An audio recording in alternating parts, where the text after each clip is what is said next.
Assalamualaikum warahmatullahi wabarakatuh. Waalaikumsalam warahmatullahi wabarakatuh. Saya Fitriani dari kelas 12 IPA 2 dengan nomor absen 12. Kali ini saya akan mempresentasikan mengenai masa reformasi.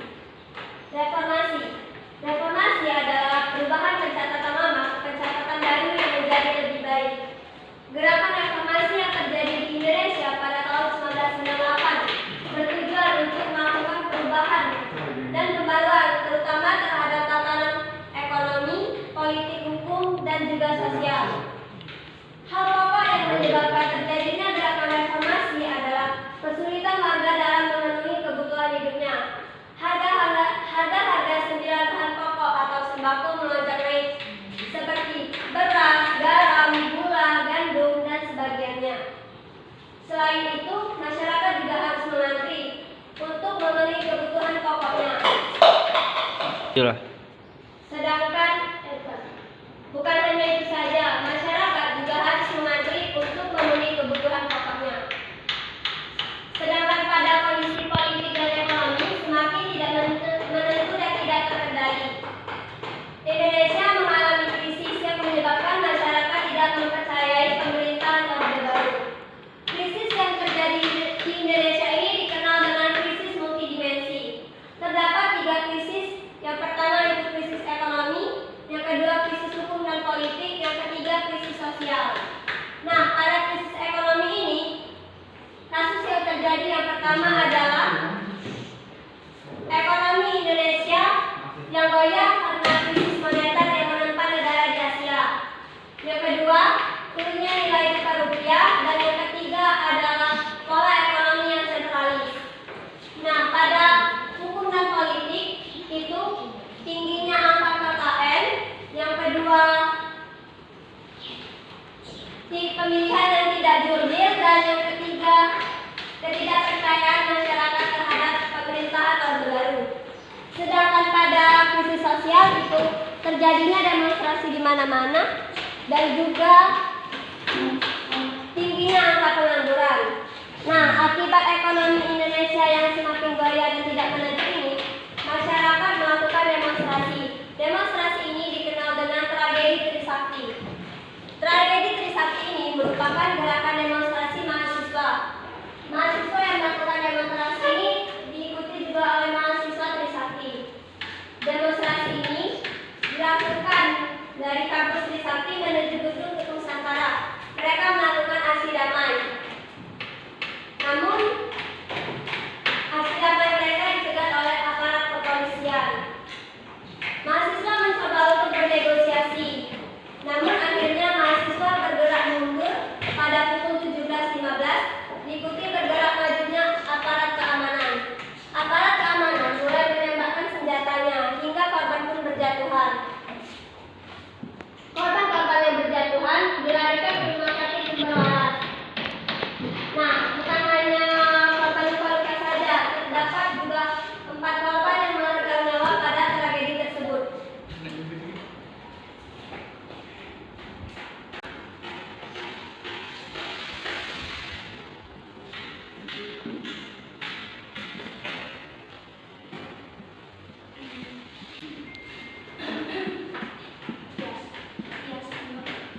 Ada yang tahu siapa saja keempat korban dari tragedi Trisakti tersebut? Miranda.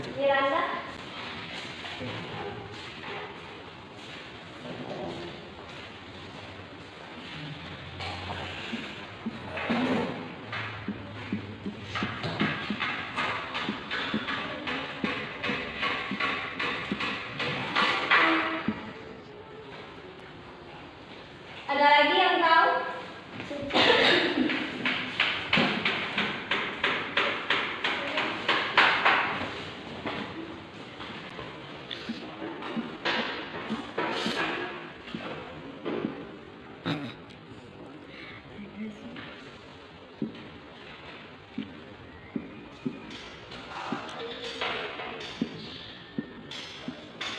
Bagus untuk suci. Ada lagi? Fikri?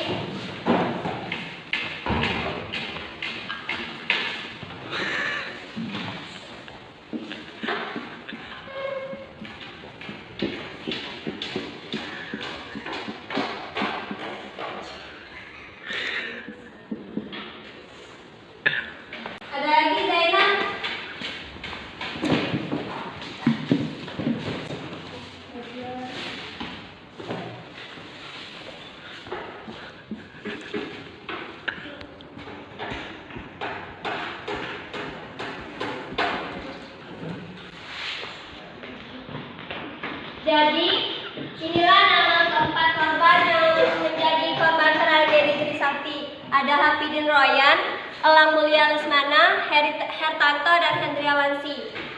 Nah, yang di pojok kiri atas itu ada Heri Hartanto, di pojok kiri bawah itu ada Elang Mulia Lesmana, di pojok kanan atas ada Hendriawansi, dan di pojok kanan bawah itu ada Hafidin Royan. Jadi keempat korban ini merupakan pahlawan reformasi. Nah, demonstrasi ini memiliki tujuan untuk menyuarakan tuntutan dan agenda reformasi. Tuntutan dan agenda reformasi itu ada 6. Ada yang tahu apa saja 6 tuntutan agenda reformasi?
Ada lagi?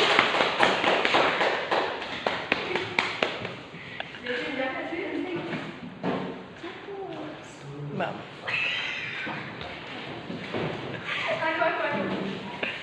5.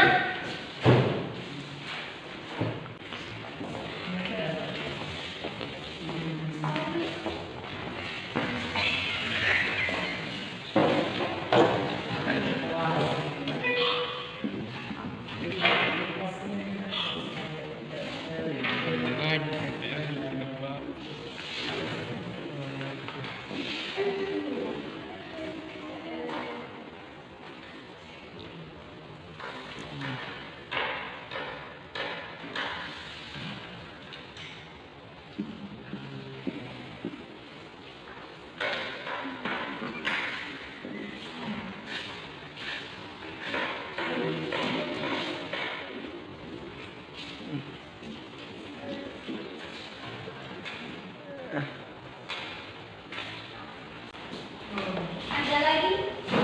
Ilham.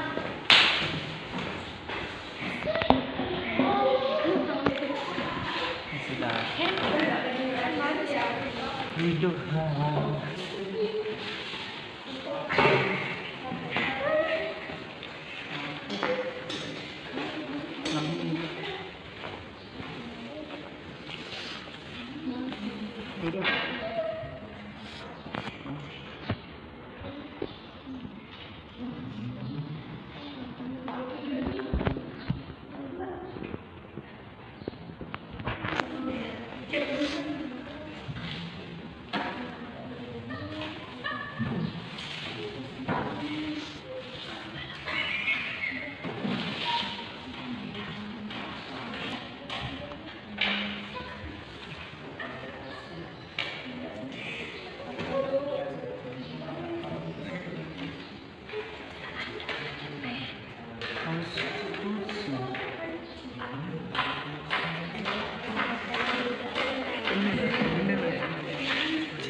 kedua amandemen UUD 1945, yang ketiga penegakan supremasi hukum, yang keempat pemberantasan KKN, yang kelima otonomi daerah seluas-luasnya, dan yang keenam mengadili Soeharto dan kroninya.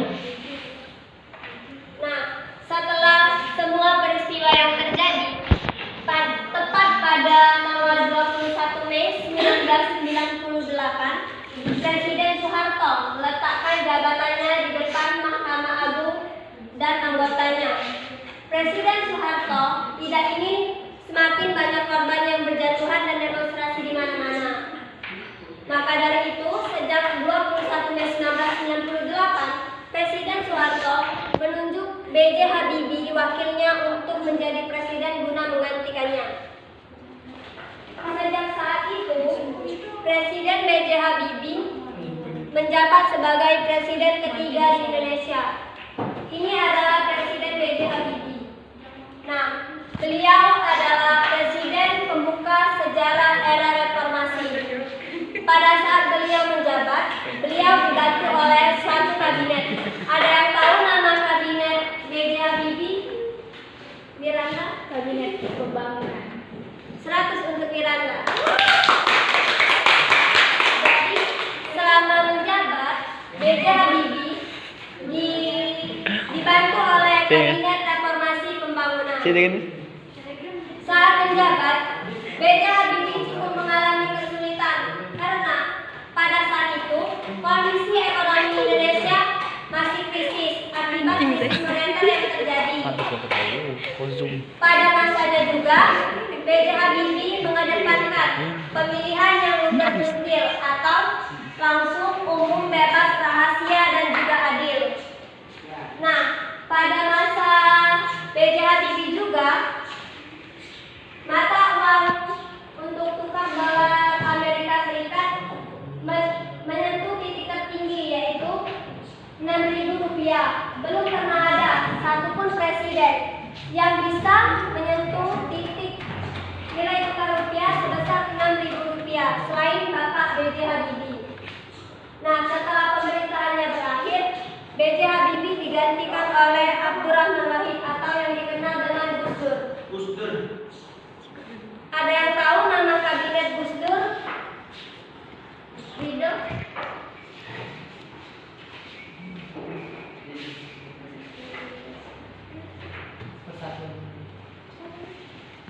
Kabinet Persatuan Indonesia. 100 untuk Syukri. Nah, jadi selama masa pemerintahannya, Bapak Gus Dur ini dibantu oleh Kabinet Persatuan Indonesia. Banyak kontroversi yang terjadi pada pemerintahan Bapak Gus Dur. Beliau menjabat selama 1 tahun. Karena dekret yang dikeluarkannya, munculnya mosi tidak percaya akibat dekret tersebut, sehingga mandatnya sebagai presiden dicabut. Walaupun mengalami banyak kontroversial selama masa jabatannya, Presiden Gus Dur berhasil menumbuhkan pertumbuhan ekonomi Indonesia yang awalnya pada masa B.J. Habibie itu minus 3% menjadi 4,9%. Nah, setelah Gus Dur dicabut mandatnya menjadi presiden, ditunjuklah Megawati untuk menjadi presiden selanjutnya. Megawati ditunjuk sebagai presiden setelah dilakukan sidang istimewa oleh MPR. Nah, selama masa jabatannya, Megawati ini dibantu oleh suatu kabinet. Ada yang tahu nama kabinet Megawati? Aku. Ridho? Gotong royong. 100 untuk Ridho. Ya. Nah, jadi Megawati ini dibantu oleh kabinet gotong royong. Nah, Megawati ini merupakan perempuan pertama yang menjadi presiden Indonesia. Beliau juga merupakan anak dari presiden pertama, yaitu Presiden Insinyur Soekarno. Pada masa jabatannya, Megawati berhasil menurunkan angka kemiskinan yang awalnya 28% menjadi 18%. Nah, pada masa akhir Megawati juga dilaksanakan pemilu untuk pertama kalinya. Nah, pemilu pada tahun 2004 itu dimenangkan oleh SBY. atau Bapak Susilo Bambang Yudhoyono. Nah, Bapak Susilo Bambang Yudhoyono ini merupakan presiden pertama yang berhasil menyelesaikan masa jabatannya selama 5 tahun atau 1 periode. Beliau berhasil mengalahkan Megawati pada pemilu 2004. Selama masa pemerintahannya, SBY dibantu oleh suatu kabinet. Ada yang tahu nama kabinet SBY?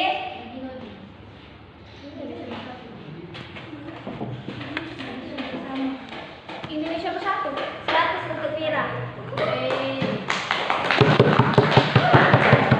Jadi, Bapak SBY ini dibantu oleh kabinet Indonesia Bersatu. Bapak SBY menjabat selama 2 dekade atau 2 periode, mulai dari tahun 2004 sampai 2014. Selama masa jabatannya, SBY berhasil melunasi hutang IMF. Wow. Setelah itu, pemerintahan dilanjutkan oleh Joko Widodo. Ada yang tahu nama kabinet yang membantu Joko Widodo? Indonesia Maju. Indonesia Maju. 100 untuk Widodo. Jadi, Presiden Joko Widodo ini dibantu oleh kabinet Indonesia Maju. Joko Widodo merupakan satu-satunya presiden di Indonesia yang bukan berasal dari kalangan militer ataupun elit politik.